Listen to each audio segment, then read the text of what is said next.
लोकसभा इंतखाबात 2024 से पहले बीजेपी सरकार का मास्टर स्ट्रोक,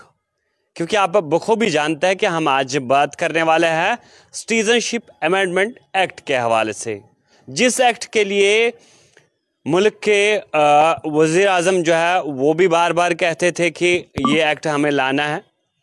क्योंकि जो दूसरे ममालिक में, चाहे हम बात करें पाकिस्तान की या फिर बांग्लादेश की बात करें या फिर अफ़गानिस्तान की बात करें, वहाँ पर हमारे जो लोग रहते हैं, जो अक़लियत में लोग रहते हैं, वो जो वहाँ से माइग्रेंट हुए हैं, उन्हें हमें सिटीज़नशिप जो है यहाँ पर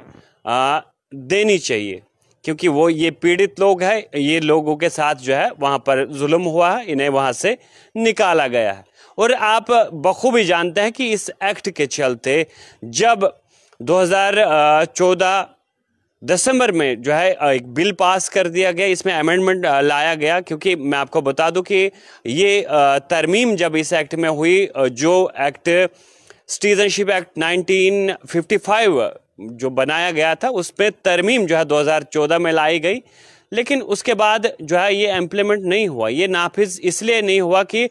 हम बात करें भारत के मुख्तलिफ हिस्सों में एहतजाज हुए, और शाहीन बाग का वाक़ा आपको याद ही होगा। और यहाँ की तमाम जो हिज़्ब मुखालिफ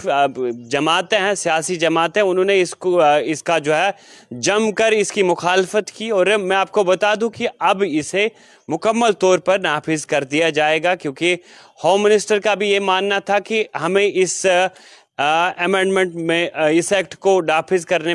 के लिए जो है हम पहले से ही तैयार है, और हमें कोई इसे अमेंड करने से कोई भी रोक नहीं सकता है, नाफिज करने से कोई रोक नहीं सकता है। लेकिन मैं आपको बता दूं कि अगर मैं कुल मिलाकर बात करूं तो पाकिस्तान, बांग्लादेश या फिर अफ़गानिस्तान में तमाम अफ़गानिस्तान से जो तमाम गैर मुस्लिम लोग हमारे भारत में आए हैं, उन्हें अब ये जो है इस अमेंडमेंट के तहत, इस एक्ट के तहत जो है यहाँ की शहरियत दी जाएगी, और उनके लिए जो है एक खुसूसी पोर्टल भी तैयार किया जाएगा, जिसमें उन्हें अपनी डिटेल्स देनी है। और इसके लिए कोई ख़ास चीज़ नहीं रखी गई है। अगर उनके पास आधार कार्ड्स बने हैं या नहीं भी बने हैं, वो फिर भी डिटेल्स दे सकते हैं कि वो यहाँ 2014 से पहले आए हुए हैं, और उन्हें यहाँ पर जो है वो शहरियत भारत की मिल जाएगी। लेकिन दूसरी जानिब अगर हम देखेंगे तो यहाँ की जो हिज़्ब मुखालिफ पार्टियाँ हैं, उन्होंने इसका जमकर विरोध किया। और गुज़िश्ता जो साल आपने देखा कि शाहीन बाग का जो वाक़ा पेश आया, और बहुत सारे लोगों ने, तकरीबन 100 के करीब लोगों ने जो है एहतजाजी मुजाहिरों में अपनी जानें भी गंवाई। और यहाँ की जो दूसरी पार्टियां हैं, जो अपोजिशन में बैठी सियासी जमातें हैं, उन्होंने इस अमेंडमेंट एक्ट को जो है, इस अमेंडमेंट के खिलाफ जो है विरोध किया, और उनका मानना था कि कहीं ना कहीं ये जो है मुसलमानों के लिए भी होना चाहिए था, इस फहरिस्त में मुसलमानों का नाम भी आना चाहिए था। लेकिन मैं आपको बता दूं कि जिस तरह से मुल्क के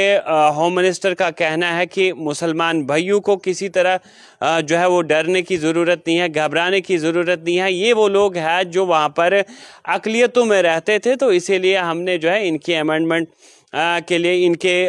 सिटीजनशिप के लिए जो है हमने ये अमेंडमेंट लाया। लेकिन जिस तरह से हिज़्ब मुखालिफ पार्टियां वो बार बार कहती है कि ये अपने वोट बैंक्स को स्ट्रांग करने के लिए इस तरह का जो है कानून ला रहे हैं। लेकिन मैं आपको बता दूं कि सिटीजनशिप एक्ट के चलते अभी भी बयानबाजियाँ जो है वो शुरू है, और